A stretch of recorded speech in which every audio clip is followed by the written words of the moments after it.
ہم T V کا drama سبات ممکن ہے آپ کی نظر سے گزرا ہو اور آپ نے یہ سین بھی دیکھا ہو جہاں پہ ایک شریف باپ اس لڑکے سے ملنے سے انکار کرتا ہے جس کے رشتے سے انہوں نے معذرت کی تھی. تو ان کی جوان بیٹی آ کے کہتی ہے کہ میں خود اس لڑکے سے بات کرنا چاہتی ہوں، اور شریف والدین اپنی جوان بیٹی کو اس لڑکے کے ساتھ اندر بھیج دیتے ہیں.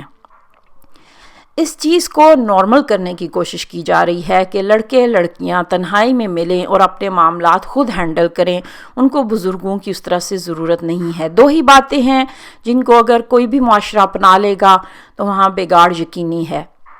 ایک ہے مرد اور عورت کا تنہائی میں ملنا، جس کے لیے حدیث میں ہے کہ تیسرا پھر شیطان ہوتا ہے، اور دوسرا یہ کہ ٹی وی اسکرین پہ یہی دکھایا جاتا ہے کہ ہر جوان لڑکی ہمیشہ کھلے بال اور برہنہ سر ہی ہوتی ہے، اور کوئی بھی مڈل کلاس یا بزرگ خاتون ہی کو دوپٹہ اوڑے دکھایا جاتا ہے. گویا یوں لگتا ہے کہ کوئی بھی جوان پڑھی لکھی لڑکی ماڈسٹ نہیں ہے، جبکہ پاکستان میں ایک بہت بڑی تعداد سر ڈھانپنے والی خواتین کی ہے. تو حیرت یہ ہوتی ہے کہ ان کی نمائندگی ٹی وی اسکرین پر نظر نہیں آتی، جبکہ ایسی لڑکیاں حجاب کے ساتھ آپ کو ہر جگہ نظر آئے گی.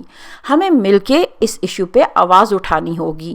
ٹی وی ایک ایسا ہتھیار ہے جس کو صحیح استعمال کیا جائے تو اچھے اثرات مرتب ہوتے ہیں. اس کی بہترین مثال دی ریلیز ارطغرل ہے، جس وقت تقریباً 69 ممالک میں دیکھا جا رہا ہے، اور اس نے بہت اچھے اور پازیٹیو اثرات مرتب کیے ہیں. آپ کیا کہتے ہیں؟ شکریہ.